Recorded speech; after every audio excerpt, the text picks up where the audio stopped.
चलिए देखिए, तो कल की क्लास में हमने क्या पढ़ा था, संकुल यौगिक या उपसहसंयोजक यौगिक किसे कहते हैं। कल की क्लास में हमने क्या पढ़ा था, संकुल यौगिक या उपसहसंयोजक यौगिक किसे कहते हैं। और आज की क्लास में हम लोग पढ़ने वाले हैं उपसहसंयोजक यौगिक के प्रकार या संकुल यौगिक के प्रकार। तो आज का जो हमारा टॉपिक है वो क्या है, संकुल यौगिक के प्रकार या उपसहसंयोजक यौगिक के प्रकार। ठीक है, तो पहला प्रकार क्या है, पहला प्रकार क्या है, जटिल आयन। ठीक है, पहला प्रकार क्या है, पूर्ण जटिल आयन ना।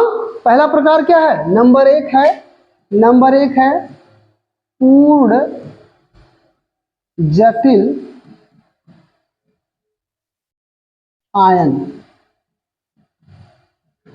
पहला प्रकार। ठीक है, संकुलों के प्रकार यानी संकुल मतलब जटिल आयनों के प्रकार, संकुलों के प्रकार या संकुल यौगिकों के प्रकार या जटिल आयनों के प्रकार। इसमें किसका प्रकार है, वास्तव में ये संकुल यौगिक या कह सकते हैं कि जो संकुल यौगिक भी आप कह सकते हैं और संकुल आयन भी कह सकते हैं ना। कभी कभी ये जो संकुल है वो आपका यौगिक होगा और कभी कभी वो आयन भी होगा। ठीक है ना, कभी कभी ये क्या है, ये जो संकुल यौगिक है, जैसे आपको यहाँ बताया गया था कि CuNH3 4 ये और इंटू नहीं था, SO4 था, SO4 था, यही था ना। जब ये टूटेगा, ये एक यौगिक है, ये यौगिक है ना, जब ये टूटेगा तो किसमें टूटता है, CuNH3 4 पे डबल माइनस वो डबल प्लस और SO4 पे डबल माइनस, इसमें टूटता है ना। तो हमने कहा यहाँ पे देखिए, ये जो संकुल है ये एक आयन है ना, यहाँ पे क्या है, ये संकुल जो है वो क्या है, आयन है, ये एक जटिल आयन है। लेकिन कभी कभी ये खुद क्या होता है, उदासीन होता है। कभी कभी क्या होता है, ये स्वतः क्या होता है, उदासीन होता है। क्या होता है, उदासीन। तो एक तरह से संकुलों के प्रकार यानी जटिल आयनों के प्रकार या उपसंयोजक यौगिकों के प्रकार कर सकते हैं। लेकिन मुख्यतः समझ लीजिए ना, हमने कहा ना कि जब ये यौगिक होगा ना, उदासीन होगा, तो वो उपसंयोजक यौगिक का प्रकार में आ जाएगा, है कि नहीं है। तो ओवरऑल क्या, संकुलों के प्रकार या संकुल आयनों के प्रकार यही आपका है। तो हमने कहा पहला क्या है, पूर्ण जटिल आयन, पहला क्या है, पूर्ण जटिल आयन। और नंबर दो क्या है, नंबर दो क्या है, आंशिक जटिल आयन, आयन। ठीक है, पहला क्या था, पूर्ण जटिल आयन, और दूसरा क्या है, आंशिक जटिल आयन। ठीक है, पहला था पूर्ण जटिल आयन और दूसरा क्या है, आंशिक जटिल आयन। तो सबसे पहले ये समझते हैं कि पूर्ण जटिल आयन किसे कहते हैं। ठीक है ना, तो आप लोग लिख लीजिएगा कि संकुल यौगिक या संकुल ना दो प्रकार के होते हैं, संकुल यौगिक या संकुल दो प्रकार के होते हैं। लिखिएगा इतना, संकुल यौगिक या संकुल दो प्रकार के होते हैं।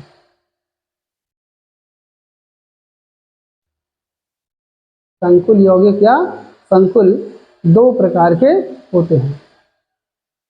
देख लिए सभी लोग, बोलो भाई। चले, अब उसके बाद नंबर एक क्या है, पूर्ण जटिल आयन, नंबर दो आंशिक जटिल आयन। नंबर एक पूर्ण जटिल आयन और नंबर दो क्या है, आंशिक जटिल आयन। नंबर एक पूर्ण जटिल आयन है और नंबर दो आंशिक जटिल आयन है।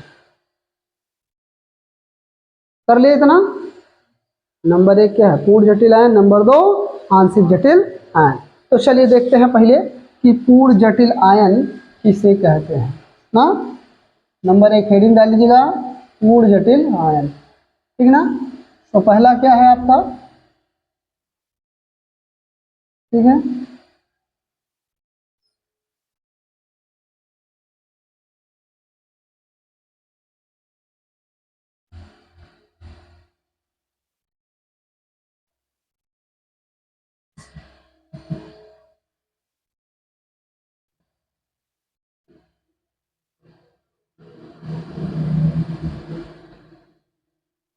चलिए ठीक है। तो नंबर एक आपका क्या है, पूर्ण जटिल आयन। ठीक ना, तो चलिए ध्यान से देखिए कि पूर्ण जटिल आयन किसे कहते हैं। सबसे पहले ये जानते हैं कि पूर्ण जटिल आयन किसे कहते हैं। क्लियर है? चले, तो वे जटिल आयन, ओवरऑल आपको पता है ना, ये जटिल आयन या जटिल यौगिक ही तो होते हैं जो संकुल, चाहे ये पूर्ण जटिल आयन हो चाहे आंशिक जटिल आयन हो, ओवरऑल ये जटिल आयन या जटिल यौगिक ही तो हैं, यानी उपसहसंयोजक यौगिक ही तो हैं। बोलो भाई, ओवरऑल क्या उपसहसंयोजक यौगिक ही हैं। और आप कहीं कहीं ये जानते हो कि जो सरल आयनों में विभक्त नहीं होते, यही ना, कि जिन्हें जल में घोला जाए तो ये सरल आयनों में विभक्त नहीं होते, यही तो आपको बताया गया है। चले, लेकिन अब देखिए यहाँ पे थोड़ा सा चेंजिंग हो रहा है। क्या हो रहा है? विभक्त होना ना होना, क्योंकि फिर बाद में यही विभक्त भी हो जाता है। इसमें से कुछ ऐसे हैं जिन्हें फिर घोला जाए तो थोड़ा सा प्रबल रूप से क्या होता है, विभक्त हो जाते हैं सरल आयनों में, ठीक है, और कुछ नहीं होते ना। चले, तो ये देखिए क्या कह रहा है, पहली बार जब घोला गया तो ये सरल आयनों में विभक्त नहीं है, लेकिन दूसरी बार जब पुनः आयनों को घोला जाता है ना, ठीक है, तो कुछ विभक्त हो जाते हैं और कुछ विभक्त नहीं होते। तो ये जो पूर्ण जटिल आयन है, नाम ही है पूर्ण जटिल आयन, यानी इन्हें जल में पुनः घोलने के पश्चात भी ये सरल आयनों में विभक्त नहीं होते। वे आयन या वे यौगिक जिन्हें पुनः जल में घोलने पर सरल आयनों में विभक्त नहीं होते, वे आयन या वे यौगिक, वे उपसहसंयोजक यौगिक या वे संकुल आयन ना, वे संकुल आयन जिन्हें पुनः मतलब एक बार पहले तो घोला गया था ना, जब जटिल आयन और थोड़ा सा एक सरल आयन बना था ना, उपसहसंयोजक यौगिक को जब घोला गया था तो एक सरल आयन और एक जटिल आयन बना था, यानी ओवरऑल हमसे मतलब जटिल आयन से था, यही तो था। लेकिन पुनः वर्ड इसलिए लगा फिर उसके बाद दोबारा ये जो आयन प्राप्त हुआ है जटिल आयन, जो जटिल आयन प्राप्त हुआ था उसे पुनः जल में घोला जाता है। किसमें घोला जाता है? जल में, ठीक है। तो क्या कहा जा रहा है? वे आयन जिन्हें पुनः जल में घोलने पर सरल आयनों में विभक्त नहीं होते, अर्थात ये कहता है कि पुष्पराज कभी झुकेगा नहीं ना। क्या कहता है? पुष्पराज झुकेगा नहीं, यानी कहता हमको चाहे जितना घोल लीजिए लेकिन हम टूटने वाले नहीं हैं भाई साहब, हम इतना मजबूत हैं ना कि हम टूटेंगे नहीं। समझेंगे नहीं समझे? तो ये पुष्पराज की तरह कार्य करता है, यानी कि पूर्ण जटिल आयन क्या है? ये पूर्ण जटिल आयन पुष्पराज भाई, यानी इसे पुनः जल में अगर घोल देंगे फिर भी ये सरल आयन में विभक्त नहीं होता है, झुकने का नाम, टूटने का नाम नहीं लेता। समझ पा रहे हो नहीं समझ पा रहे ना? इसे अगर दोबारा जल में घोल दिया जाए तो इसके बाद भी ये सरल आयन में विभक्त नहीं होता है, ठीक है। और सीधी सी बात है कि वे संकुल आयन जिन्हें पुनः वर्ड मतलब समझ गए ना, हाँ, पुष्पराज तो है ही भाई, लेकिन दोबारा जल में घोलने पर, यानी चाहे जितनी बार घोलिए वो टूटेगा नहीं ना। तो ये क्या कहता है कि वे संकुल आयन जिन्हें पुनः जल में घोलने पर, जिन्हें पुनः मतलब दोबारा, पहली बार तो घोला गया था तो जटिल आयन मिला ही था, लेकिन उस जटिल आयन को फिर जब जल में घोलते हैं तो उसके बाद भी वो सरल आयनों में विभक्त नहीं होता, इसीलिए इसका नाम क्या दिया गया? पूर्ण जटिल आयन, ठीक है। क्या नाम दिया गया? पूर्ण जटिल आयन, ठीक ना। तो वे संकुल यौगिक जिन्हें पुनः जल में घोलने पर सरल आयनों में विभक्त नहीं होते, वे संकुल आयन जिन्हें पुनः जल में घोलने पर सरल आयनों में विभक्त नहीं होते संकुल आयन पूर्ण जटिल आयन कहलाते हैं। क्या कहते हैं? पूर्ण जटिल आयन। चले, इसकी परिभाषा लिख दिया जाए। हाँ, परिभाषा लिख रहे हैं, देखिए क्या क्या लिखेंगे? वे संकुल आयन जिन्हें पुनः जल में घोलने पर, जिन्हें पुनः जल में घोलने पर सरल आयनों में विभक्त नहीं होते, सरल आयनों में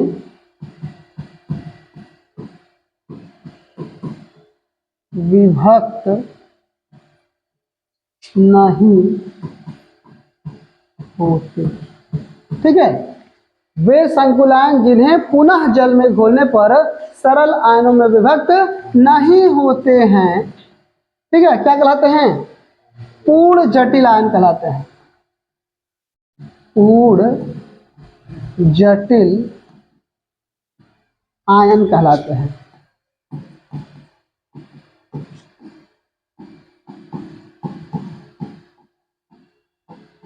क्या कहलाते हैं? पूर्ण जटिल आयन कहलाते हैं। ठीक ना? वे संकुलायन जिन्हें पुनः जल में घोलने पर, जिन्हें किसमें? पुनः जल में घोलने पर सरल आयनों में विभक्त नहीं होते हैं, पूर्ण जटिल आयन कहलाते हैं। क्या कहलाते हैं? पूर्ण जटिल आयन कहलाते हैं। जैसे बात किया जाए पोटेशियम फेरोसाइनाइड की, यानी K4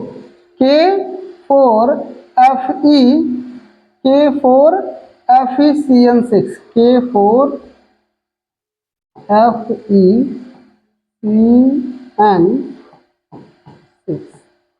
K4FeCN6 अगर इसकी बात किया जाए तो इसे जब हम दोबारा जल में घोलते हैं, इसके बाद भी ये ना, ऐसा नहीं कि टूटता ही नहीं ना भाई, मुश्किल से टूटता है, बहुत कई स्टेप में माँ दुर्बल रूप से ये टूटता है ना। समझे नहीं समझे? तो क्या कह रहा है, यानी काफी मेहनत के बाद, भाई वो आयन है तो टूटेंगे है ही है, लेकिन इसके लिए बड़ी मेहनत करनी पड़ती है ना। तो पुष्पा को झुकाने के लिए बहुत मेहनत करनी पड़ती है, आपको पता होगा ना, इतना आसान बात नहीं है कि पुष्पा को झुका लेगा ना। ठीक है, आए बस में चले। तो वही कह रहा है कि जब इन्हें देखिए पुनः, ये देखिए क्या है, ये एक पूर्ण जटिल आयन ना, K4FeCN6 पोटेशियम फेरोसाइनाइड। ठीक ना? आए बस में, तो ये क्या है, एक पूर्ण जटिल आयन है। क्या है? एक पूर्ण जटिल आयन या पूर्ण जटिल यौगिक है। यहाँ पे देखिए हमने कहा था ना, ये यौगिक भी हो सकता है ना। जो देखिए संकुल आयन था, हमने कहा वहां दिखाया था ना, वहां पे आयन था, लेकिन यहाँ पे देखिए क्या है, ये एक यौगिक है। ये क्या है? एक यौगिक। समझिए कि समझिए? वही कह रहा है कि वे संकुल यौगिक संकुलायन जो जिन्हें पुनः जल में घोलने पर जटिल और सरल आयनों में विभक्त नहीं होते, वे संकुलायन या वे संकुल यौगिक या ऐसे संकुल जिन्हें पुनः जल में घोलने पर सरल आयनों में विभक्त नहीं होते हैं, पूर्ण जटिल आयन या पूर्ण जटिल यौगिक कहलाते हैं। क्या कहलाते हैं? पूर्ण जटिल आयन या पूर्ण जटिल। इन्हें अगर तोड़ेंगे तो ये ज्यादा से ज्यादा किसमें? K4 मतलब K पे सॉरी K पे 1 प्लस और FeCN6 का कितना माइनस आता है? FeCN6 पे क्या होगा? माइनस होगा, क्योंकि Cn पे एक माइनस, एक Cn पे एक माइनस, तो 6 जो Cn है तो 6 Cn पे 6 माइनस होगा, लेकिन एक ही Fe पे 2 प्लस भी होता है, तो 6 माइनस में से 2 प्लस निकलेगा तो कितना आएगा? 4 माइनस आएगा ना। तो इसमें कितना? 4 माइनस आएगा ना। तभी तो पोटेशियम का 4 परमाणु लिया गया था, क्योंकि एक पोटेशियम पे 1 प्लस होता है तो 4 पोटेशियम पे 4 परमाणु 4 प्लस होगा, तब ना ये 4 प्लस और 4 माइनस मिलकर खत्म होगा, उदासीन होगा। ठीक है ना? तो ये ज्यादा से ज्यादा जब इसे पुनः जल में घोलेंगे तो बस ये इतना और इतना आयनों में विभक्त होता है। फिर भी देखिए ये क्या है? जटिल आयन है कि नहीं है? क्या है? जटिल आयन। तो वही कह रहा है कि ऐसे संकुल आयन जिन्हें पुनः जल में घोलने पर सरल आयनों में विभक्त नहीं होते। किसमें नहीं विभक्त होते? सरल आयनों में विभक्त नहीं होते। क्या कहलाते भाई? पूर्ण जटिल आयन कहलाते हैं। ठीक ना? क्या कहलाते हैं? पूर्ण जटिल आयन कहलाते हैं। तो ये आप पूरा सभी लोग छाप लीजिए, छाप लीजिए, जल्दी से जल्दी छापिए। हाँ, एग्जाम्पल है ये। ठीक है, फेरोसाइनाइड।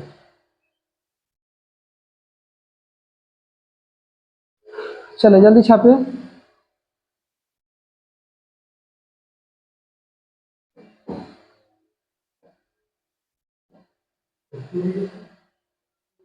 क्या हुआ? हाँ हाँ, मतलब ये इतना और इतना में टूट जाता है ना। देखिएगा यौगिक इतना इतना तथा इसमें इतना आयनों में टूट जाता है, यानी ये जटिल आयन ही तो है।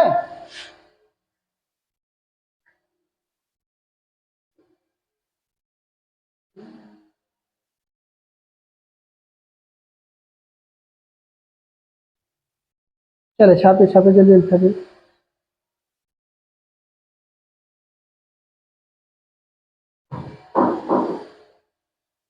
अगर ऐसे तीर बना के करना चाहिए, मतलब अगर आप ऐसा करना चाह रहे हैं इसको ऐसे तीर बना के इसको कर लीजिएगा ना, तो यहाँ प्लस कर लीजिएगा।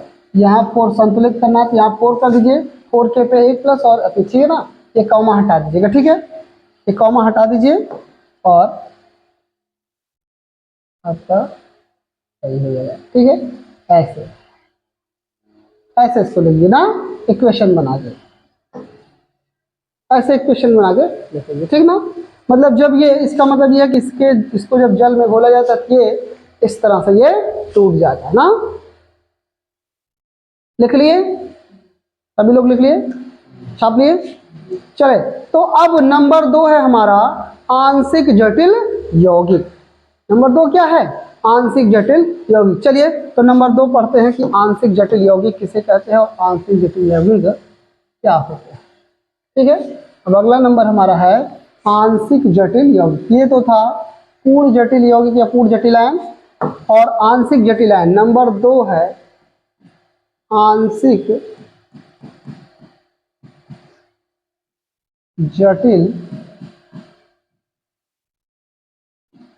आयन। आंशिक जटिल आयन, ठीक है। तो चलिए देखते हैं कि आंशिक जटिल आयन किसे कहता है, ठीक ना। और सभी लोग ध्यान से सुनिएगा कि आंशिक जटिल आयन किसे कहता है, ठीक ना।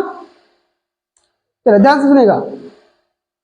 वे संकुल आयन जिन्हें पुनः जल में घोलने पर, वे संकुल आयन जिन्हें पुनः जल में घोलने पर सरल आयनों में विभक्त हो जाते हैं।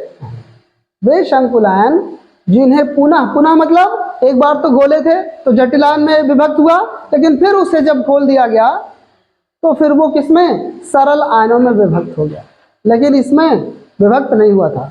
पूर्ण जटिल यौगिक में आयन में विभक्त नहीं हुआ, लेकिन इसमें क्या हो रहा है? पुनः अगर जल में घोल रहे हैं तो वो पुनः विभक्त हो जा रहा है। तो वही कह रहा है वे संकुल आयन, वे संकुल आयन जिन्हें पुनः जल में घोलने पर सरल आयनों में विभक्त हो जाते हैं। वे संकुल आयन जिन्हें पुनः जल में घोलने पर सरल आयनों में विभक्त हो जाते हैं। किस में विभक्त हो जाते हैं? सरल आयनों में विभक्त हो जाते हैं। आंशिक जटिल आयन या आंशिक जटिल यौगिक कहलाते हैं। क्या कहलाते हैं? आंशिक जटिल आयन कहलाते हैं। आई बात समझ में? वे संकुल आयन जिन्हें पुनः जल में घोलने पर, ठीक है, वे संकुल आयन जिन्हें पुनः जल में घोलने पर सरल आयनों में विभक्त हो जाते हैं, आंशिक जटिल आयन कहलाते हैं, ठीक ना। तो परिभाषा इसकी क्या होगी? वे संकुल आयन, वे संकुल आयन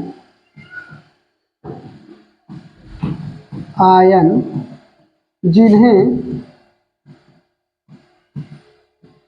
पुनः, पुनः मतलब आप समझ रहे हैं कि दोबारा, एक बार घोलने के बाद दोबारा ना, पुनः जल में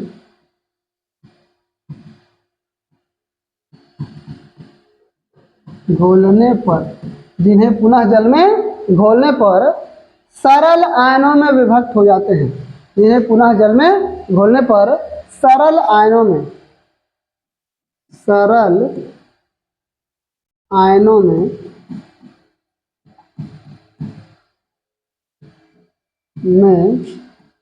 विभक्त हो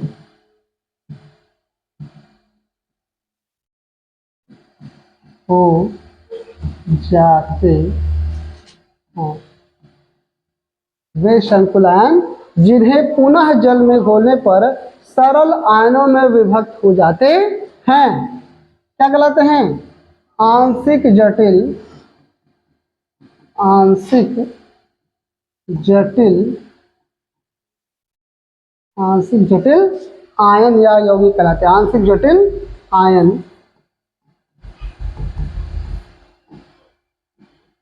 कहलाते हैं, ना?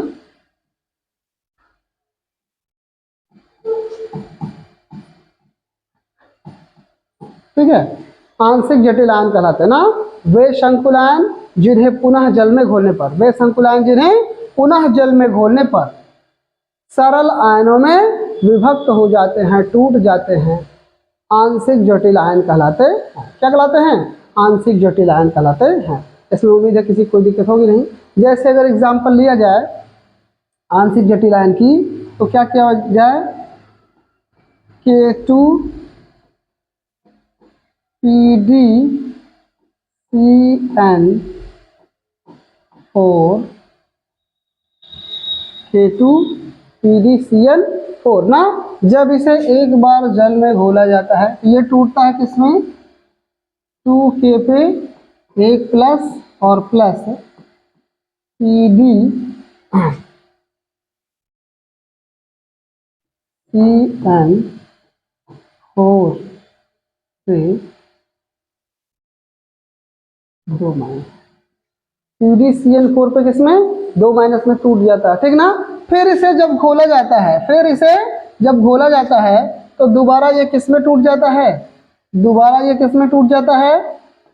2K पे 1 प्लस प्लस PD पे 2 प्लस और प्लस 4CN पे 1 माइनस, ठीक है। जब इसे पुनः जल में घोला जाता है तो ये किस में टूट जाता है? 2K पे 1 प्लस, PD पे डबल प्लस और 4CN पे 1 माइनस आयनों में, यानी कि CN पे 1 माइनस होता आपको पता है और PD पे डबल प्लस। तो भाई 4 CN में से 4 माइनस में से 2 प्लस घटेगा तब ना 2 माइनस आएगा, और ये 2 माइनस 2 प्लस मिलके खत्म हो जाता है। आज समझ में कि नहीं समझ में? और उम्मीद है आपको ये टॉपिक बहुत अच्छे से समझ में आया, और समझ में आया, मजा आया तो ठोक के लाइक और शेयर करिएगा, साथ ही साथ चैनल को सब्सक्राइब करिएगा। और आपका बहुत बहुत धन्यवाद।